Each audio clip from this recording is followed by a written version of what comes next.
안녕하세요. 마틀다입니다. 오늘도 이어서 하느님이시요 사람이신 그리스도의 시 읽어드리겠습니다. 책과 저자 소개가 궁금하신 분은 동영상 아래를 참고하세요.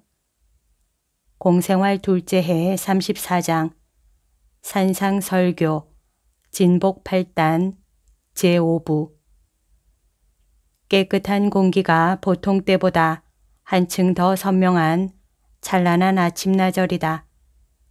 먼 곳이 더 가까워 보이는 것 같고 아주 세밀한 것까지 분명하게 보여주는 돋보기를 통해 물건들을 보는 느낌이다. 군중은 선생님의 말을 들을 채비를 하고 있다. 자연은 한창 무르익은 봄의 호사스러운 옷을 입어 나날이 더 아름다워진다. 팔레스티나에서는 봄이 한창 무르익는 때가 정확히 3월과 4월 사이인 것 같다. 그때가 지나면 밀이 여물고 나뭇잎들이 벌써 무성하게 퍼지고 해서 벌써 여름 모습을 띠기 때문이다. 지금은 모든 것이 오직 한 송이 꽃일 뿐이다. 꽃이 피기에는 가장 적당치 않은 곳에까지 꽃이 뒤덮인 산 꼭대기에서 내려다보면 아직 나긋나긋한 밀이 물결치는 것 같은 들판이 보이는데 수염 속에서 밀알을 여물게 하고 있는 이사 꼭대기에 바람이 지나가면서 겨우 엷은 황금색을 띠기 시작한 청록색의 물결을 일으킨다. 가벼운 바람에 물결치고 있는 밀밭 위에는 과일나무들이 꽃으로 뒤덮여 우뚝 서 있다. 어마어마하게 큰 분 바르는 분첩 같기도 하고 또는 희거나 아주 엷은 분홍색 또는 짙은 분홍색 또는 아주 새빨간 실을 뭉쳐 놓은 것 같기도 하다.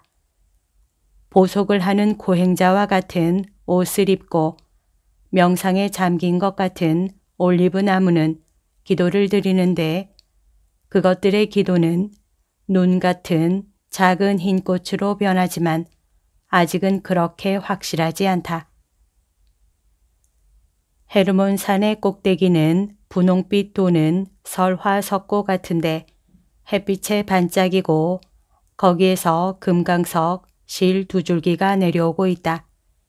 여기서 보면 그 실들은 햇빛을 받아 마치 환상적인 섬광을 내다가 푸른 숲속으로 들어가 사라진다. 그러다가 계곡에서야 다시 보게 되는데 거기에서는 그것들이 물줄기를 만들 호수에서 요르단 강의 아름다운 물과 함께 나와서 그 다음에는 다시 엷은 사파이어 빛깔인 갈릴레아 바다로 들어간다. 갈릴레아 바다는 태양이 보석과 불꽃의 역할을 하는 찬란한 광채의 반짝임이라고 하겠다. 기묘한 정원들과 들판에 둘러싸인 저 고요하고 빛나는 거울 위를 차례로 지나가는 돛담배들은 하늘에 있는 다른 바다를 누비고 다니는 가벼운 구름의 인도를 받는 것 같다. 정말이지 이 봄날, 이 아침 시간에 만물이 웃음을 짓고 있다. 그리고 사람들이 끊임없이 몰려오고 또 몰려온다. 사방에서 올라오는데 노인들도 있고 건강한 사람들과 병자들도 있고 아기들도 있고 그들의 생활을 하느님 말씀의 축복으로 시작하기를 원하는 젊은 부부들도 있고 거지들도 있고 넉넉한 사람들도 있다. 이런 사람들은 사도들을 불러 아무것도 가진 것이 없는 사람들을 위하여 헌금을 하는데 어떻게나 숨어서 그 일을 하는지 꼭 고백을 하는 것 같다. 토마는 그들의 배낭 중에 하나를 가지고 와서 그 돈의 보물을 달게 모이나 되는 듯이 침착하게 배낭 속에 쏟아 넣는다. 그러고는 전부를 예수님께서 말씀하신 바위 곁으로 가지고 와서 기뻐서 웃으며 말한다. 선생님, 기뻐하십시오. 오늘은 모든 사람에게 줄 수 있을 만큼 있습니다. 예수께서는 빙그레 웃으시며 말씀하신다. 그리고 슬픈 사람들이 기뻐하게 즉시 시작하자 너와 너의 동료들은 병자와 가난한 사람들을 찾아내서 앞으로 데려오너라. 이 일은 비교적 짧은 시간에 이루어진다. 그것은 이러이러한 사정 이야기를 들어야 하는데 토마가 사람들이 볼 수 있게 바위에 올라가서 그 큰 목소리로 육신의 고통을 받는 분들은 모두 내 오른쪽 그늘이 있는 저리로 가시오. 하고 외쳐서 효능적인 조직을 하지 않았더라면 시간이 훨씬 더 많이 걸렸을 것이기 때문이다. 유별나게 크고 아름다운 목소리를 가진 가리오 사람도 토마를 본받아 자기도 외친다. 동량을 받을 권리가 있다고 생각하는 사람들은 모두 이리 내 둘레로 오시오. 그리고 선생님의 눈은 사람들의 마음속을 읽으시니까 거짓말을 하지 않도록 단단히 조심하시오. 군중은 웅성거리면서 병자들과 가난한 사람들과 그저 가르침만 기다리는 사람들, 이렇게 세 집단으로 나뉜다. 그러나 이 마지막 부류의 사람들 가운데 두 사람, 그 다음에는 세 사람이 건강도 돈도 아닌, 그러나 그런 것보다 더 필요한 어떤 것이 필요한 것 같다. 여자 한 사람과 남자 두 사람이다. 그들은 제자들을 쳐다보고 또 쳐다보고 하면서 감히 말을 하지 못한다. 열성당원 시몬이 근엄한 태도로 지나간다. 그리고 베드로는 바삐 돌아다니면서 장난꾸러기 아이들에게 연설을 하며 끝까지 조용히 있으면 올리브를 주마고 약속하고 선생님이 말씀하시는 동안 시끄럽게 굴면 뺨을 때리겠다고 한다. 나이 들고 근엄한 바르톨로메오가 지나가고 다음에는 마테오와 필리포가 빽빽한 군중 사이를 뚫고 나오기가 어려웠을 불구자를 안고 온다. 그 다음에는 주님의 사촌들이 눈이 거의 먼 거지와 나이가 얼마 되는지 알 수 없는 불쌍한 여인을 붙잡고 오는데 여인은 울면서 야고보에게 그의 모든 불행을 이야기한다. 다음에는 제베데오의 야고보가 틀림없이 병이 들었을 가엾은 어린 소녀를 어머니에게서 받아 안고 오는데 어머니는 몹시 걱정이 되어 군중이 딸을 건드리지 못하게 하려고 그를 따라온다. 마지막으로 떨어질 수 없는 두 사람이라고 할 수 있는 안드레아와 요한이 지나간다. 떨어질 수 없는 두 사람이라고 한 것은 요한이 거룩한 어린이와 같은 조용한 성질로 인하여 모든 동료와 똑같이 어울리지만 안드레아는 몹시 수줍어서 고기잡이와 세례자에 대한 믿음으로 오랜 동료와 같이 있기를 좋아하기 때문이다. 이들은 주요한 산길이 엇갈리는 곳에 있으면서 군중을 지도하여 그들의 자리로 가게 하였다.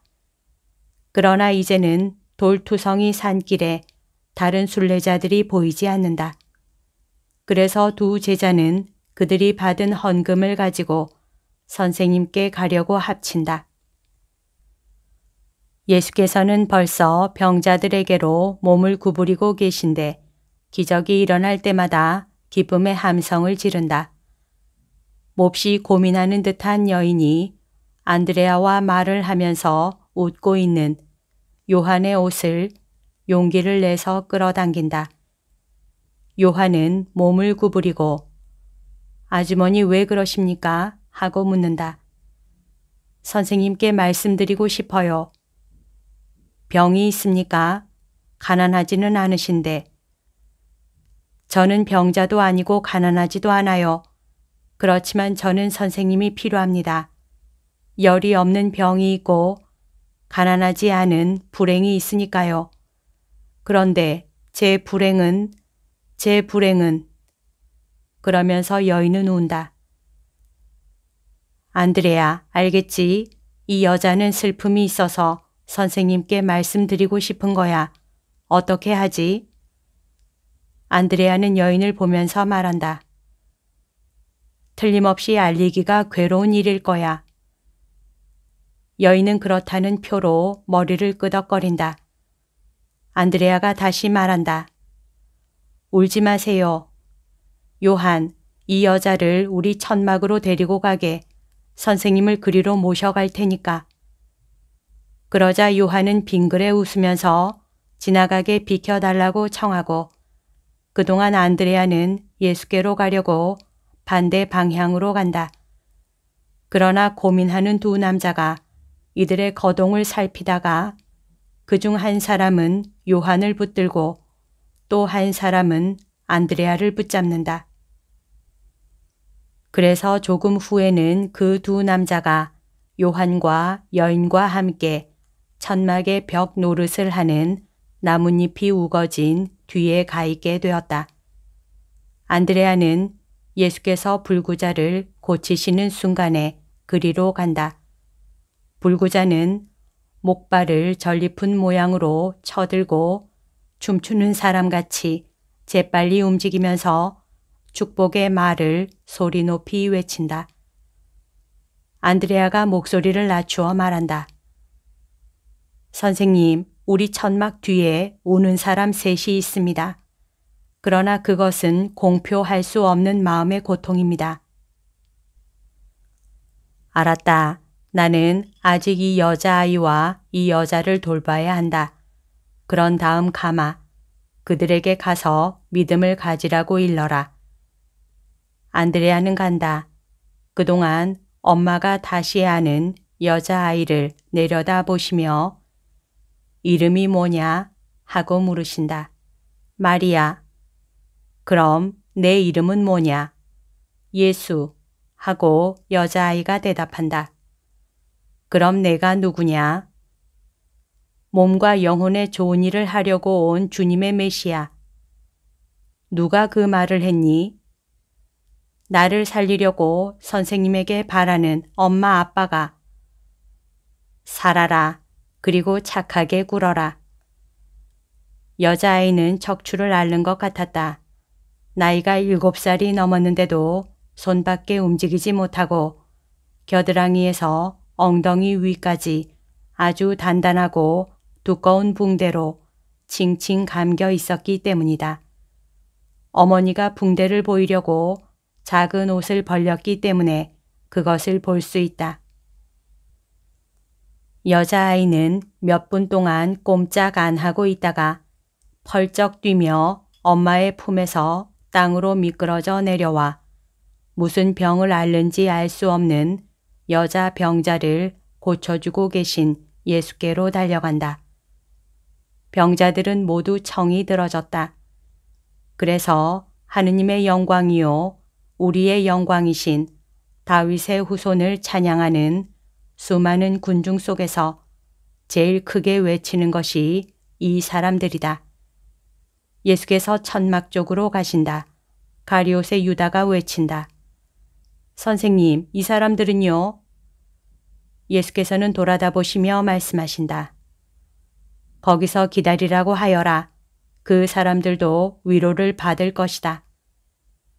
그러고는 나뭇잎이 우거진 뒤로 안드레아와 요한과 더불어 고민을 하는 세 사람이 있는 곳으로 빨리 가신다. 우선 여인을 보자.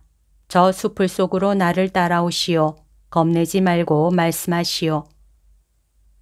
주님, 제 남편이 매춘부 때문에 저를 버렸습니다. 저는 아이가 5인데 막내는 2살입니다. 제 고통은 큽니다. 그리고 저는 제 자식들을 생각합니다. 남편이 아이들을 원하려는지 제게 남겨두려는지 모릅니다. 사내 아이들은 적어도 마지는 원하겠지요.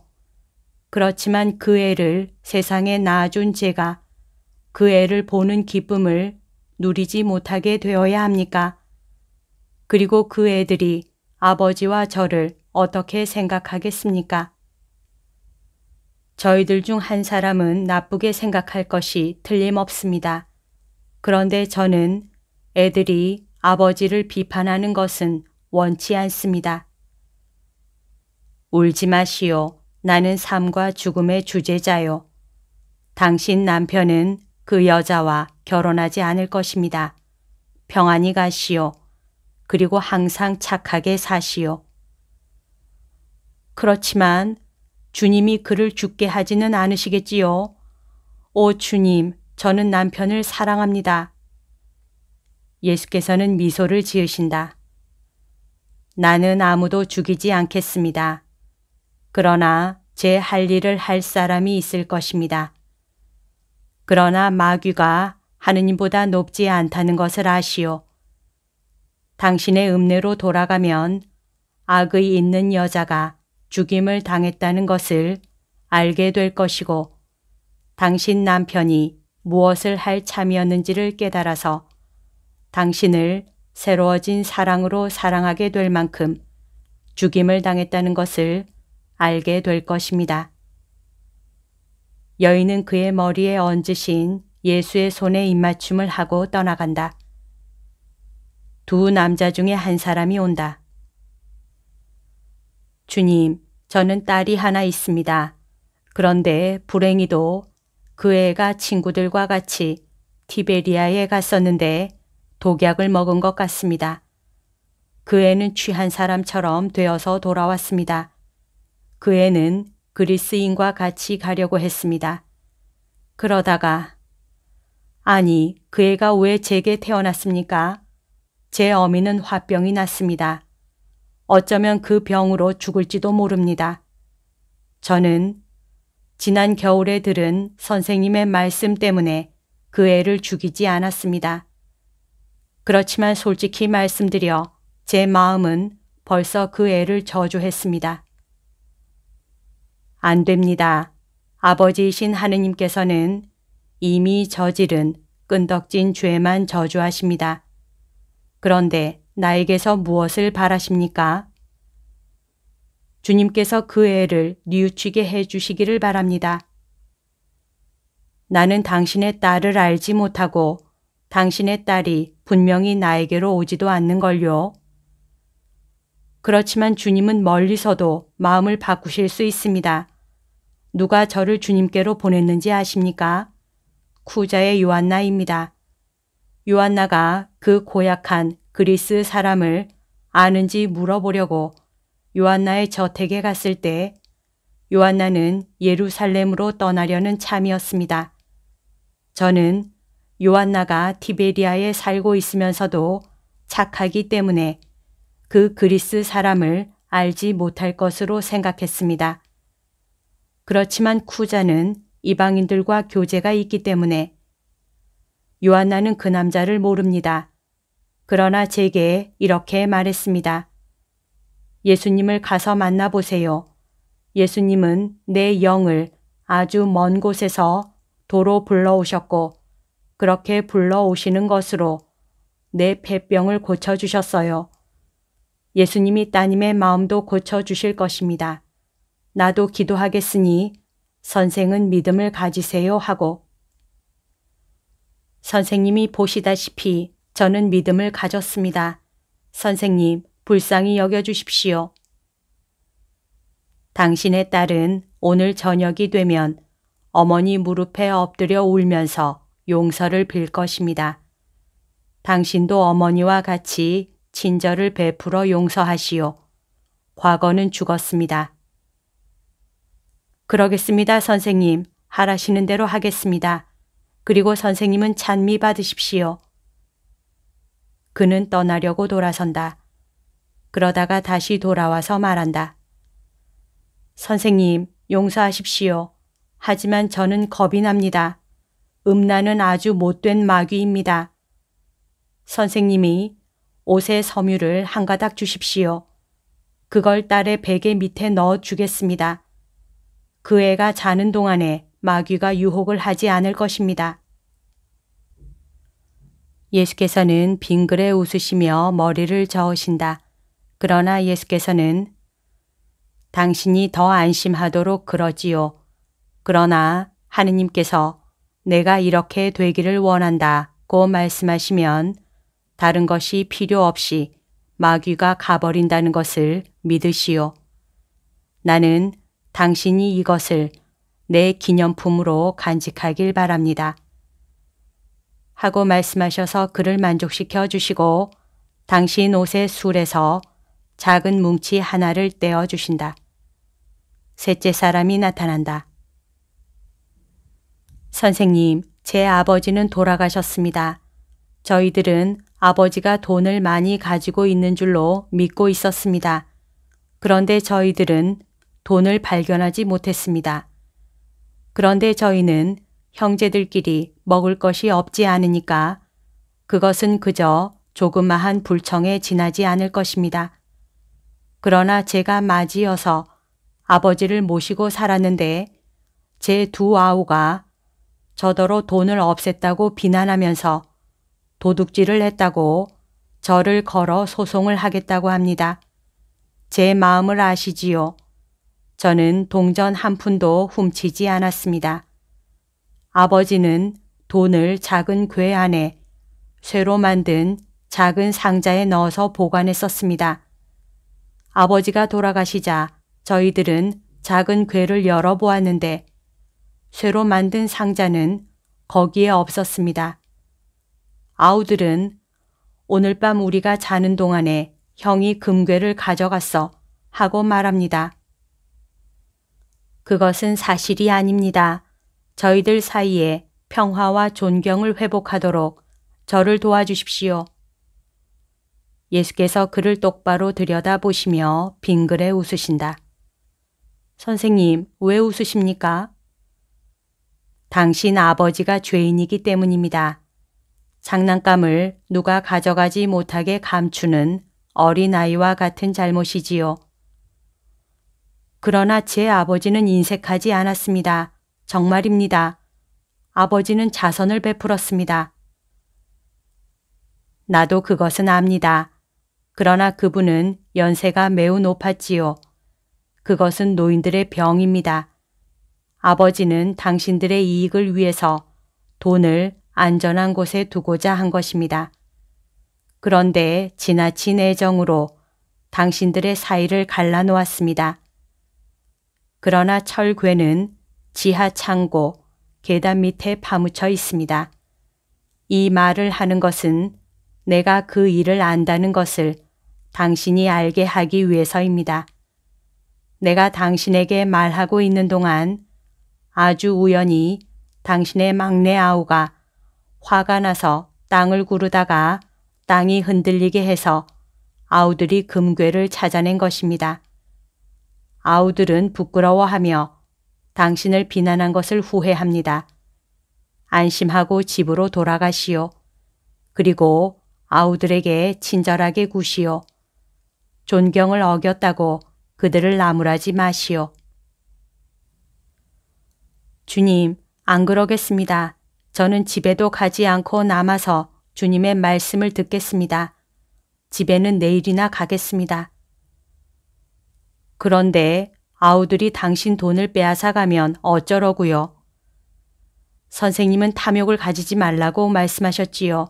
그래서 저는 탐욕을 가지기를 원치 않습니다. 저희들 사이에 평화만 있으면 그것으로 족합니다.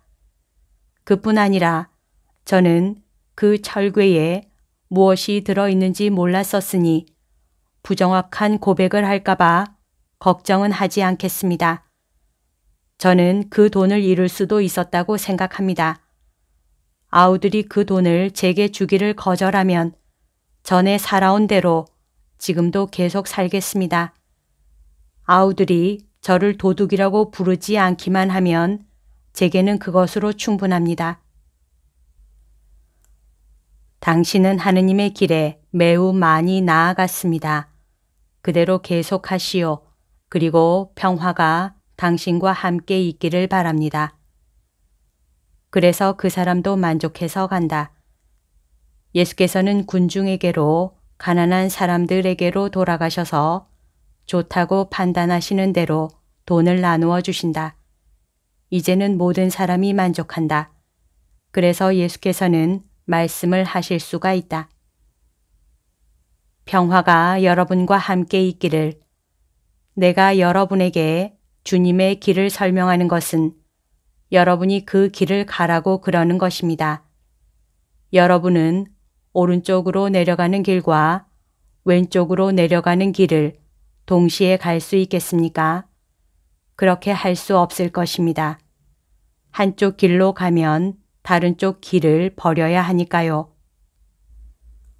두 길이 가까이 있다 하더라도 여러분은 한 발은 이 길로, 한 발은 저 길로 계속 걸어갈 수는 없을 것입니다. 결국은 피로하고야 말 것이고 여러분이 내기를 했더라도 결국은 실수하고 말 것입니다. 그러나 하느님의 길과 사탄의 길 사이에는 거리가 멀리 떨어져 있고 그 거리는 끊임없이 더 멀어지기만 합니다. 마치 이 두 오솔길이 여기서 만나지만 계곡으로 내려가는 데 따라서 점점 더 멀어지는 것과 꼭 같습니다. 하나는 가파르나움으로 가고 또 하나는 프톨레마이스로 가는 길이니까요. 인생도 이와 같습니다. 인생은 과거와 미래 사이로, 악과 선 사이로 흘러갑니다. 한가운데에는 의지와 자유를 가진 사람이 있습니다. 양극단에는 한쪽에는 하느님과 그분의 하늘이 있고 또 한쪽에는 사탄과 그의 지옥이 있습니다. 사람은 선택할 수 있습니다. 아무도 그를 강제하지 않습니다. 아랫길로 내려가는 것을 변명하느라고 그렇지만 사탄이 우리를 유혹하는 걸요 하고 말하지 말 것입니다. 하느님께서도 당신 사랑으로 우리를 유혹하시는데 이 유혹은 매우 강합니다. 말로도 유혹하시는데 그 말은 매우 거룩합니다. 약속으로도 유혹하시는데 그 약속은 대단히 매력적인 것입니다. 그러면 왜 두 쪽 중에서 한쪽의 유혹에만, 그것도 들을 만한 가치가 더 없는 쪽의 유혹에만 끌려가는 것입니까? 하느님의 말씀과 약속과 사랑이 사탄의 독을 중화시키기에 충분하지 못합니까? 그것이 여러분에게 좋지 않게 되지 않을까 조심하시오. 어떤 사람이 육체적으로 매우 건강해도 감염은 면할 수가 없습니다. 그러나 그 감염을 쉽게 극복합니다. 그러나 이와 반대로 벌써 병이 들었고 따라서 몸이 약해졌으면 새로운 감염으로 거의 확실히 죽게 됩니다. 또 살아남는다 하더라도 첫 번보다도 더 병이 중하게 됩니다. 그것은 그가 피 안에 전염성 병원균을 완전히 파괴할 힘을 가지고 있지 못하기 때문입니다. 사람의 상등 부분에 대해서도 마찬가지입니다. 어떤 사람이 도덕적으로, 정신적으로 건강하고 굳세다 하더라도 유혹을 면하지는 못하지만 악이 그의 안에 뿌리를 내리지 못한다는 것을 믿으시오. 어떤 사람이 나에게 나는 이 사람 저 사람과 교제를 하고 이 책과 저 책을 읽었습니다. 그리고 이 사람과 저 사람을 선으로 인도하려고 애썼습니다. 그러나 사실에 있어서는 그들의 정신과 마음에 있던 악과 책에 있던 악이 내 안에 들어왔습니다. 하고 말하는 것을 들으면 나는 이런 결론을 내립니다. 그것은 당신이 침투에 유리한 집안을 벌써 만들어 놓았었다는 것을 증명하는 것입니다. 그것은 당신이 도덕적, 정신적 기력이 없는 약한 사람임을 증명하는 것입니다. 그것은 우리가 원수들에게서까지도 선을 끌어내야 하기 때문입니다. 그들의 잘못을 살펴보면서 우리는 그 잘못에 떨어지지 않는 법을 배워야 합니다. 지적인 사람은 그가 듣는 아무 학설에나 매혹되지 않습니다. 어떤 학설에 푹 젖어 있는 사람은 그의 안에 다른 학설에 자리를 마련해 줄 수가 없습니다. 이것은 다른 가르침에 대해 확신을 가진 사람들을 참 교리를 따르라고 설득하는데 얼마나 많은 어려움을 만나게 되는지를 설명해 줍니다. 그러나 만일 당신이 바람이 조금만 불어도 생각이 변한다고 말하면 나는 당신이 빈자리 투성이이고 당신의 정신적인 힘이 사방에 균열이 생겼고 당신의 생각을 붙잡아 두는 뚝에 수없이 많은 구멍이 나서 그리로 건강에 좋은 물이 빠져나가고 썩은 물이 들어오는데 당신은 하도 어리석고 무기력해서 그것을 알아차리지도 못하고 거기에 아무런 구제책도 쓰지 않고 있다는 것을 알게 됩니다. 당신은 불행한 사람입니다. 하고 그러므로 여러분은 관능성과 세상의 지식과 마귀의 유혹에 저항하고 또 저항하면서 두 갈래 길 중에서 좋은 길을 택해서 그리로 갈 줄을 아시오. 혼합된 믿음, 타협, 서로 반대되는 계약 따위는 세상 사람들에게나 남겨놓으시오. 사람들이 성실하면 세상 사람들 사이에도 그런 것들이 있어서는 안 될 것입니다. 그러나 적어도 하느님의 사람들인 여러분은 그런 것을 가지지 마시오. 그것들은 값어치가 없을 것이니까요. 착한 것과 착하지 않은 것이 섞인 여러분의 행동은 아무 가치도 없을 것입니다. 완전히 좋은 행동들이 그렇지 않은 행동들로 인하여 무효하게 될 것입니다.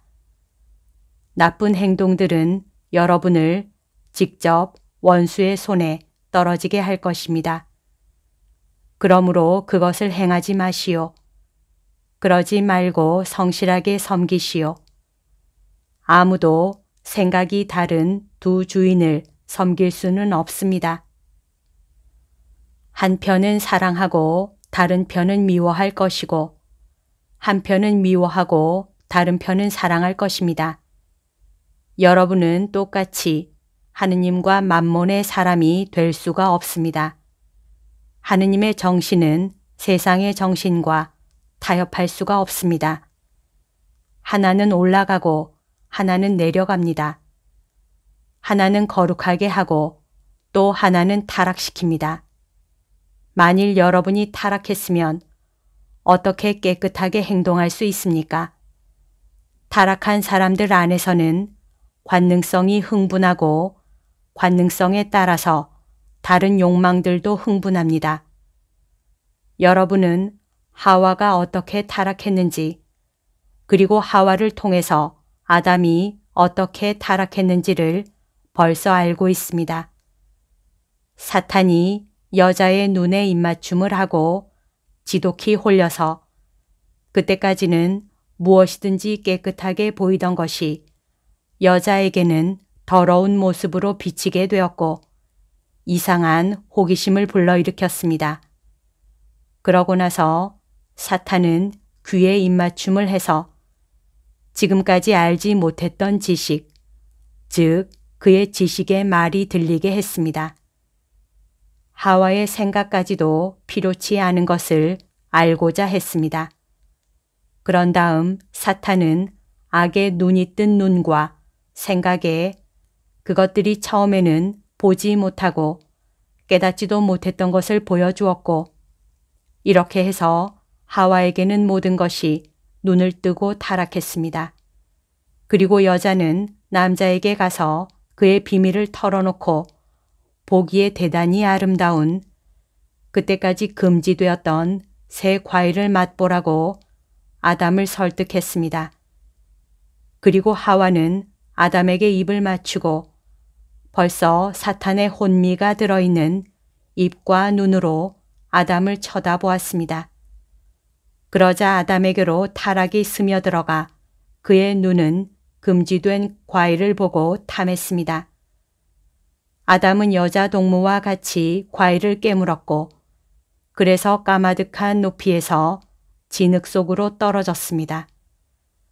어떤 사람이 타락하면 진정한 의미의 성인이 아닌 다른 사람을 타락하게 만듭니다. 여러분, 여러분의 시선을 조심하시오. 눈의 시선과 정신의 시선을. 시선이 타락하면 나머지를 타락시킬 수밖에 없습니다.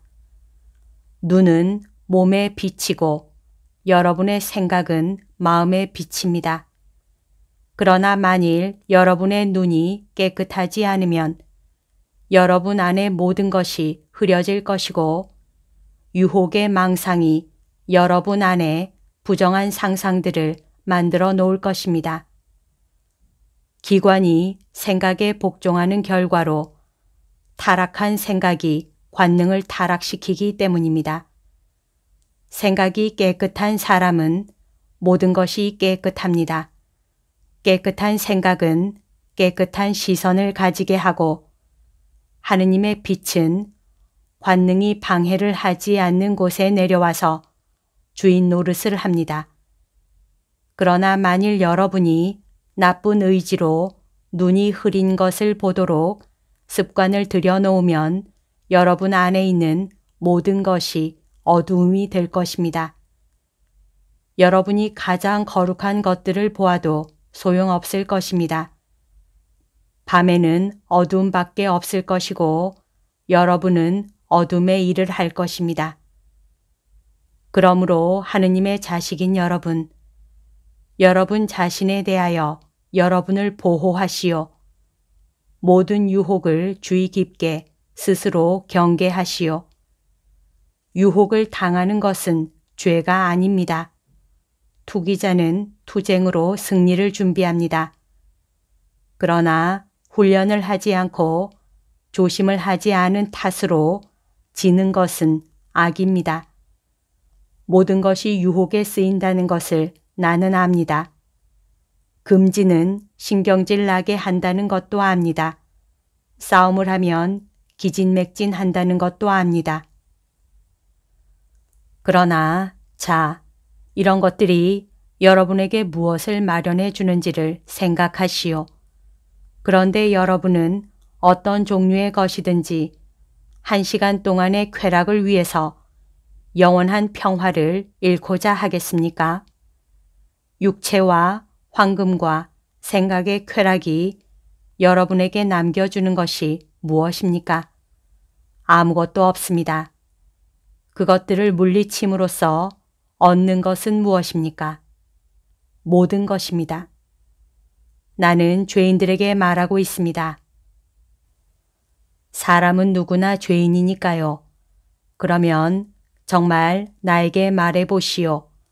관능이나 교만이나 탐욕을 만족시킨 다음에 여러분은 더 싱싱하고 더 만족하고 마음이 더 편안하게 느껴졌습니까?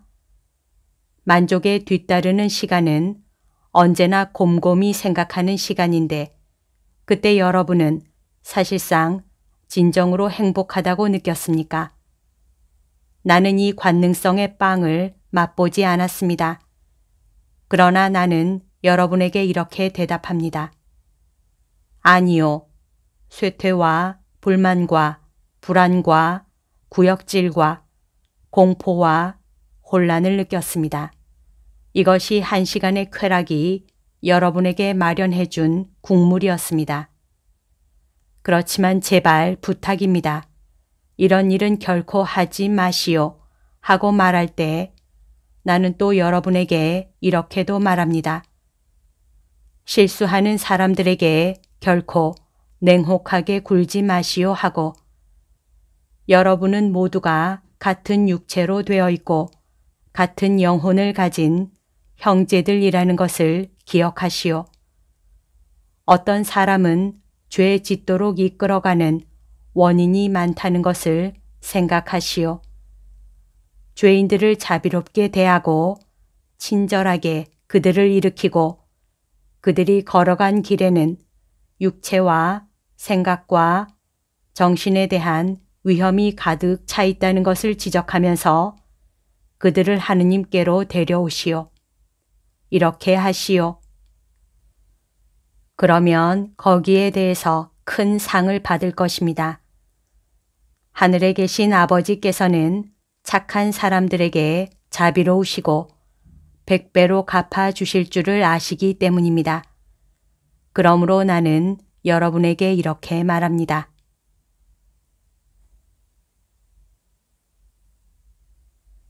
여기까지가 오늘 들려드릴 내용입니다.